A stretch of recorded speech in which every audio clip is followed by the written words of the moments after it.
Assalamualaikum warahmatullahi wabarakatuh. Alhamdulillahillazi anzala sakinata fi qulubil mu'minin liyazdadu imanan ma'a imanihim. Asyhadu an la ilaha illallah wahdahu la syarikalah rabbul alamin.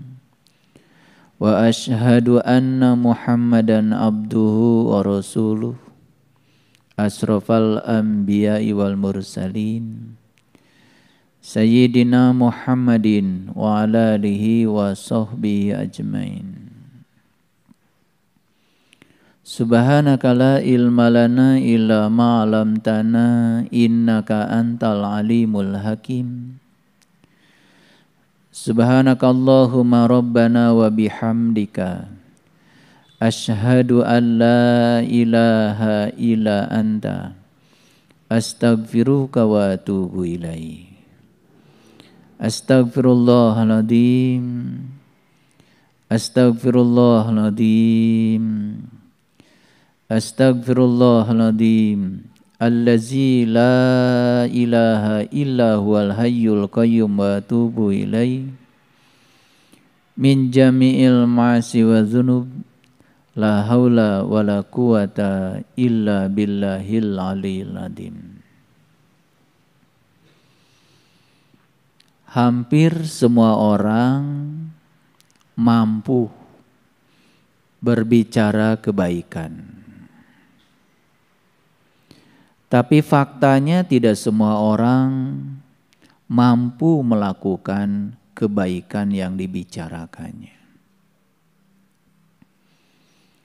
Forum kajian semacam ini bukanlah forum di mana kita sedang melakukan kebaikan. Forum ini hanyalah membicarakan kebaikan. Jadi jangan kemudian merasa puas karena kita sudah berada di forum yang semacam ini seakan-akan kita sudah baik. Karena kita belum melakukan kebaikan yang kita bicarakan. Baru membicarakan kebaikan. Dan semua orang punya kemampuan membicarakan kebaikan. Tapi faktanya sedikit sekali orang-orang yang siap untuk melakukan kebaikan yang dibicarakannya. Itu sebabnya 1 ons itu tentu saja jauh lebih kecil dibandingkan 1 ton. Tetapi kalau 1 ons itu tindakan,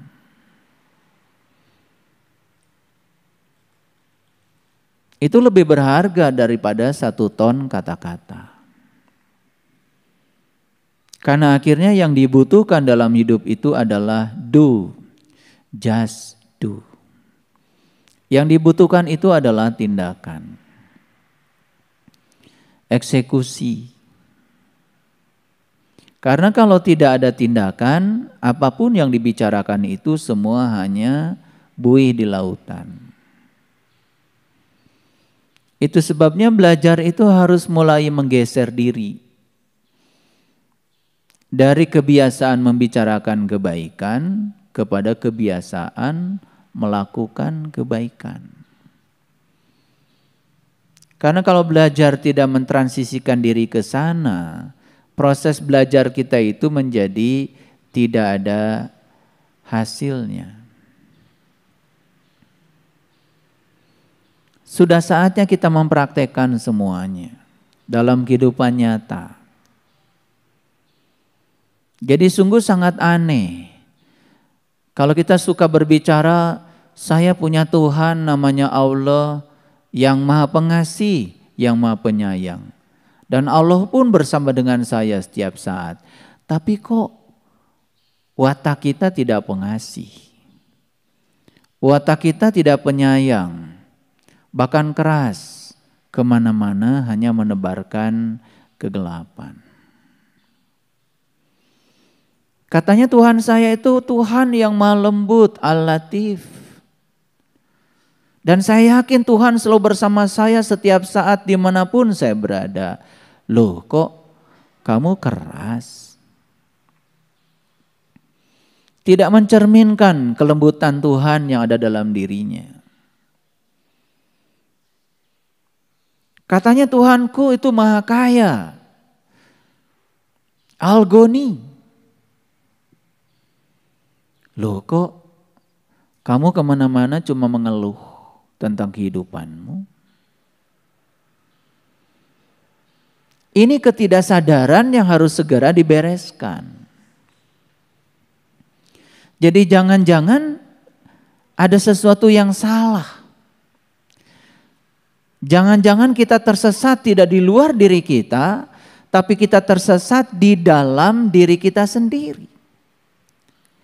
Karena kita disesatkan oleh pikiran kita sendiri. Karena kita masih mengidentifikasi diri kita sebagai pikiran. Dan kita belum menemukan diri kita yang sebenarnya.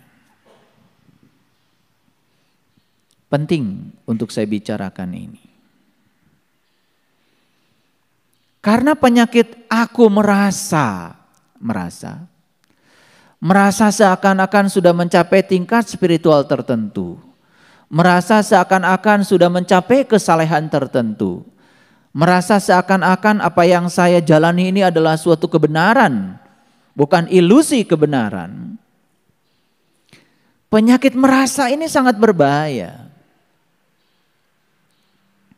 Karena penyakit merasa ini bukan membuat kita semakin sadar, tetapi membuat kita semakin tidak sadar dengan ketidaksadaran diri kita sendiri. Dan kita lupa ya mengukur keberhasilan itu dengan indikasi-indikasi yang nyata, yaitu fakta kehidupan. Bagaimana Allah bisa menyatakan bahwa kamu sudah berhasil selama kita sendiri masih berkecimpung di dalam pikiran-pikiran yang negatif.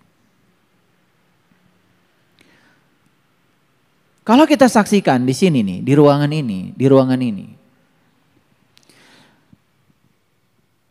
Kalau benda ini saya jatuhkan dari ketinggian ini, dia akan jatuh ke bawah. Ada satu kekuatan yang menarik benda ini ke bawah yang bernama gravitasi bumi. Apakah kelihatan gravitasi itu? Tidak. Gaya gravitasinya nggak kelihatan, tetapi dampaknya ada.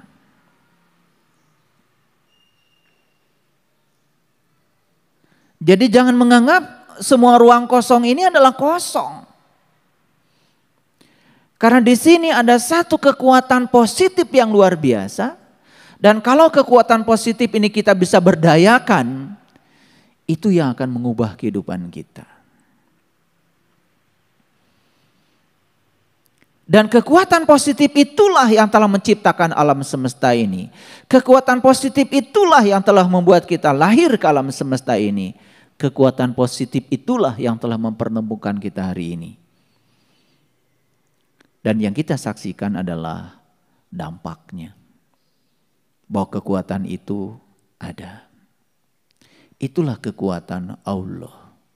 Kecerdasan semesta tanpa batas yang meliputi seluruh semesta raya dan meliputi diri-diri kita semua.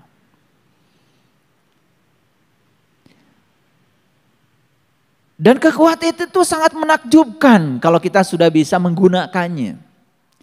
Jadi pertanyaan kenapa hidup kita hari ini belum menakjubkan? Sederhana saja. Karena kita belum bisa menggunakan kekuatan positif itu. Dan kekuatan positif itu belum hadir sepenuhnya. Yang hadir pada diri kita justru kekuatan-kekuatan yang di luar itu. Ketiadaan kekuatan positif. Itu yang hadir.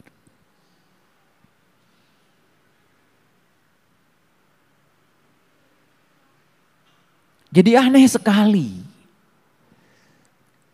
Pergi ke toko sepatu, lihat sepatu mahal, tidak ada sedikit pun dalam diri satu optimisme, satu keyakinan bahwa saya akan menggunakan sepatu mahal itu.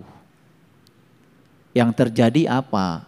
Yang terjadi adalah mencari-cari alasan untuk tidak membeli sepatu itu. Pertama yang dikatakan, mahal. Yang kedua, uang dari mana? Yang ketiga, kayaknya saya nggak layak pakai sepatu itu. Jadi sampai akhirnya kita tidak bisa memantaskan diri. Tidak bisa memantaskan diri bahwa saya sebetulnya keren kalau pakai sepatu itu. Apa yang sedang digunakan pada diri kita? Kekuatan positif atau ketiadaan kekuatan positif? Bukankah kita sedang menggunakan ketiadaan kekuatan positif? Dan itu terjadi dalam seluruh sektor kehidupan. Ketika orang lain bisa sekolah tinggi, gak mungkin saya bisa sekolah seperti itu. Saya tidak berbakat, saya tidak pintar. Jadi seakan-akan Tuhan itu menciptakan seseorang pintar dan menciptakan orang lain yang tidak pintar. Seakan-akan Tuhan itu sudah menciptakan manusia seperti itu. Dan itu mengkungkung pikiran kita sendiri. Lalu berikutnya kita mengatakan diri kita tidak layak.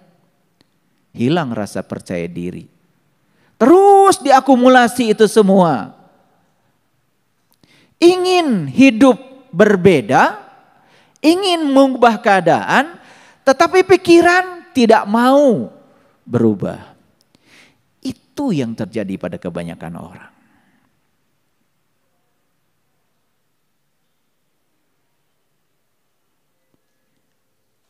Jadi benar kata Syekh Abdul Qadir Jailani. Manusia itu kebanyakan terjebak oleh 4 hal. Yang pertama, lebih banyak melakukan aktivitas yang sebetulnya dia tidak tahu.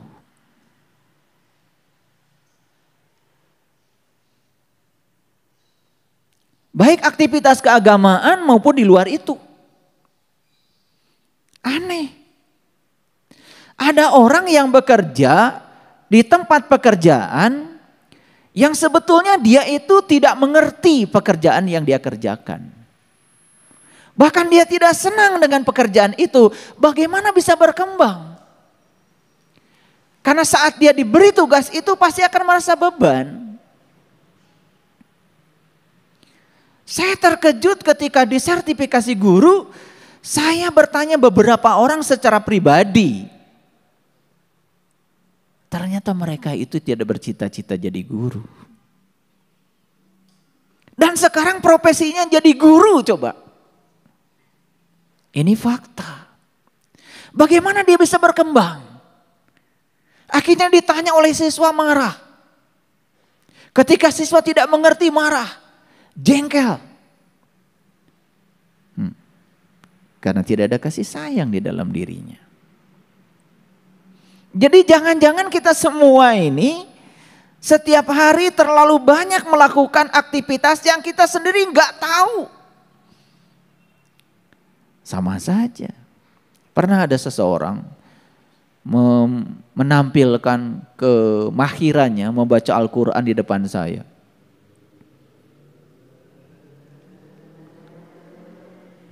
Oh luar biasa lah, makhrajnya udah luar biasa. Setelah selesai dia menampilkan keterampilan membaca Al-Qurannya, saya tanya, dari tadi itu kamu ngerti nggak yang kamu baca? Gak ngerti Pak.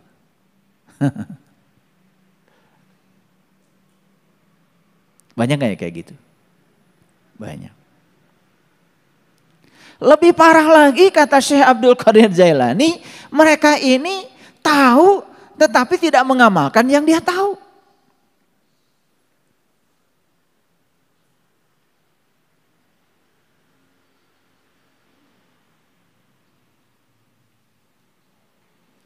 Minum air putih banyak itu sehat apa tidak? Tahu nggak? Tahu. Tetapi rutin nggak setiap jam minum air putih?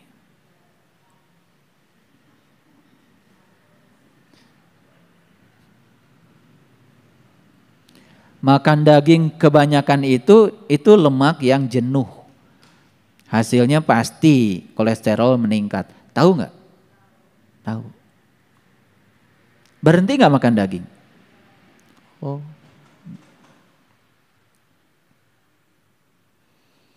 Kalau makan nasi kebanyakan itu, pankreas kita akan terbebani karena gula terlalu banyak. Dan kalau tidak diubah menjadi gula, tidak diubah menjadi energi gulanya, tahu nggak? Kalau gula itu akan diubah menjadi kolesterol jahat dalam tubuh. Tahu nggak?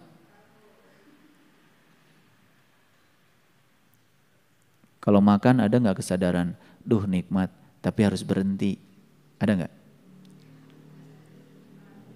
Nah, ini. Yang kedua lebih parah lagi dari yang pertama.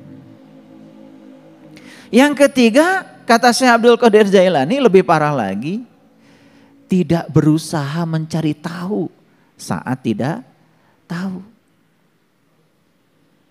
Lalu terus aja melakukan amalan-amalan yang dia sendiri sesungguhnya tidak tahu.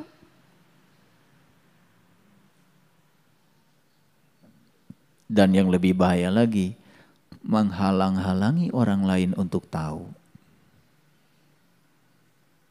Dengan kata-kata sesat kek.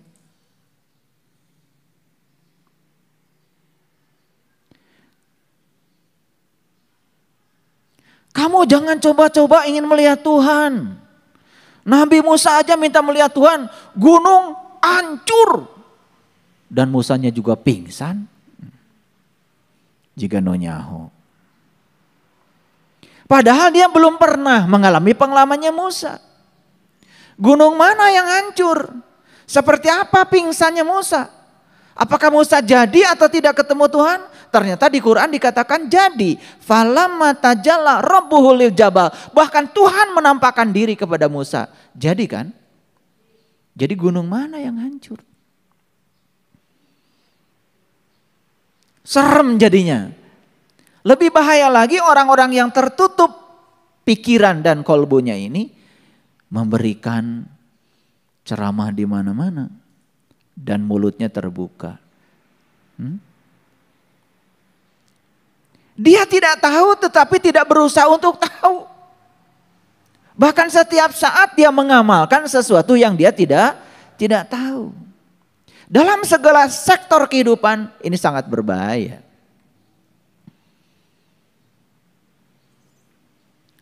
Saya ditanya sama mahasiswa, Bapak itu kalau ngajar fisika kok gak pernah bawa buku. Tapi tahu-tahu udah ada 8 papan tulis aja penuh rumus semua. Saya bilang saya itu seneng. Dari kecil tuh saya kalau lihat buku fisikanya udah seneng gitu. Lihat rumus-rumus itu saya seneng. Wah, saya kalau lihat rumus Pak pusing. Kenapa kau masuk jurusan fisika? Kamu jadi stres. Kamu akan mengerjakan sesuatu sebagai beban. Betul enggak? Harusnya temukan diri kamu yang sesungguhnya. Jangan menyiksa diri sendiri. Jadi di dunia ini sekarang banyak sekali orang yang menyiksa diri. Dengan melakukan aktivitas yang dia sendiri sebetulnya tidak suka. Cuman karena tuntutan pekerjaan ya dilakukan saja. Jadi tidak berkembang. Betul apa tidak? Ini berbahaya. Jadi bagaimana kita bisa berkelimpahan lahir batin? Kalau setiap saat kita mengizinkan diri kita mengalami tekanan lahir batin. Nih makanya nih saya kasih tahu, udahlah kita menggenerasi lama, korban dari sistem lama. Tapi anak cucu kita jangan dikorbankan lagi pada sistem kita. Dan jangan mereka dicetak menjadi diri kita yang baru. Ya diri kita yang lama yang diperbaharui maksud saya. Jadi meneruskan ya warisan yang tidak baik yang sudah kita jalani itu. Jadi maksud saya. Karena bapaknya tentara, anaknya pokoknya semua harus jadi tentara. Padahal belum tentu kan dia pengen jadi tentara. Apa bapaknya ilmuwan, semua anaknya harus jadi ilmuwan? Kan belum tentu, siapa tahu jadi pengusaha. Betul enggak?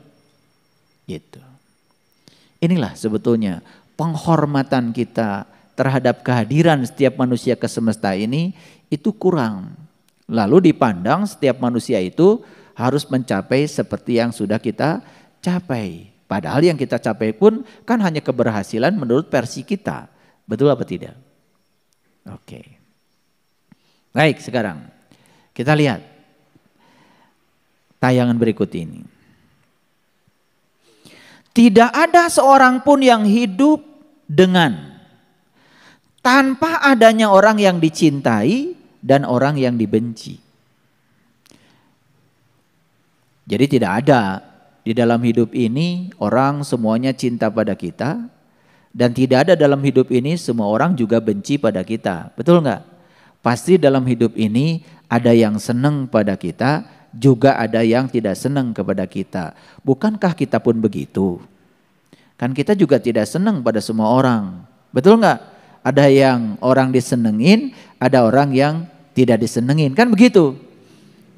Ayo tanya dulu pada diri kita masing-masing. Betul enggak kalau ditanya diri, apakah kamu sudah menyenangi semua orang 100% di dunia ini, atau masih ada orang yang disenengin dan ada orang yang tidak disenengin? Pertanyaannya, ada atau tidak? Ada. Aneh kan kalau kita saja masih seperti itu, kita berharap, kita ingin semua orang di dunia ini senang sama kita. Aneh kan? Jadi ya, di dunia ini ada dua kelompok, ada yang senang kepada kita, juga ada yang tidak senang kepada kita. Saya mau tanya, kira-kira apa yang harus kita siapkan? Membuat semua orang senang sama kita, atau mengubah kita supaya bisa menerima semua orang yang senang atau yang tidak senang? Mana yang mau dilakukan? Yang pertama atau yang kedua? Pinter ya, tapi dilakukan apa tidak? Pinter ya, kalian tuh memang pinter kalau ditanya. Itu namanya berbicara kebaikan. Tetapi belum melakukan kebaikan.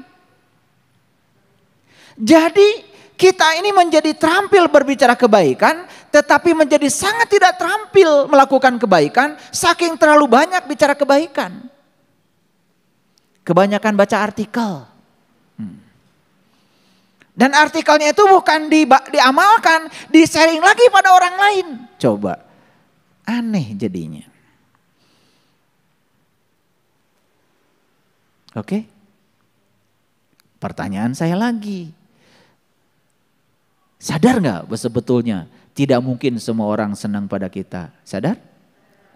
Sadar nggak? Tidak mungkin semua orang juga benci sama kita. Sadar? Jadi yang benci dengan senang itu ada atau tidak ada? Siap menerimanya. Lemes lagi ngomongnya. Bilang adanya tadi kencang. Begitu mau menerimanya lemes lagi. Ini persoalan, kenapa kita sudah sadar bahwa itu ada, tapi kok kita tidak bisa menerima keberadaannya? Kalau gitu saya tanya sekarang, Bapak Ibu. Saya kasih uang 100.000 semuanya. Tetapi gambarnya itu yang ada cuman sebelah. Yang sebelahnya nggak ada gambarnya sama sekali. Mau nggak? Nggak mau ya. Ini urusan duit pasti nggak mau. Tapi kalau saya kasih uang 100.000 semuanya dan gambarnya lengkap. Sebelahnya ada, sebelahnya juga ada. Asli nih. Nerima nggak? Nah, ini soal duit nerima ya. Padahal sebetulnya orang yang senang kepada kita dan orang yang tidak senang kepada kita persis seperti uang kita yang bersebelahan dua-duanya.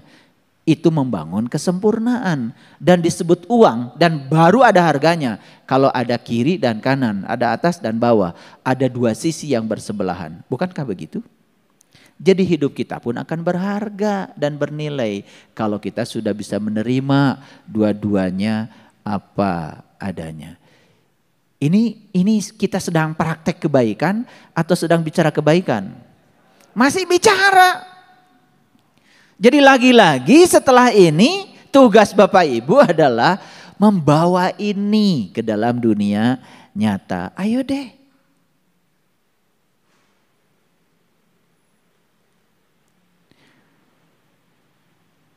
Jadi saya itu punya keinginan, nih keinginan saya nih. Kan tidak semua tuh putra-putra saya di BSI ini mampu.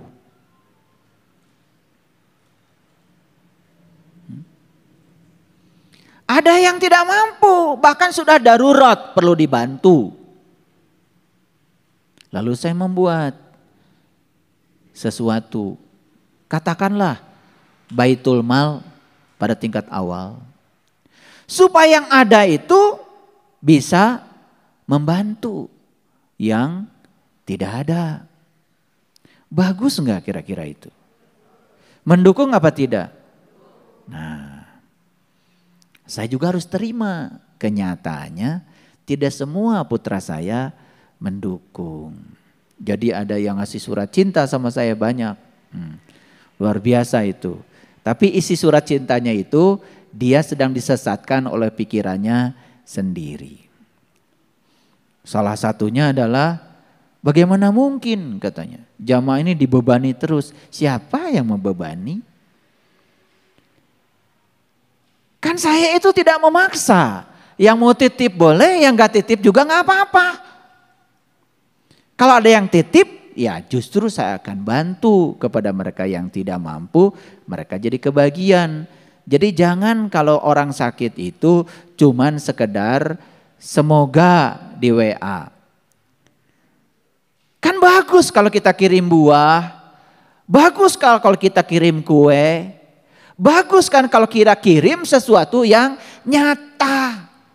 Ini udah kebiasaan doa. Karena kita basa-basi, kan yang penting doa. Enggak, yang penting tolong. Mau doa terus.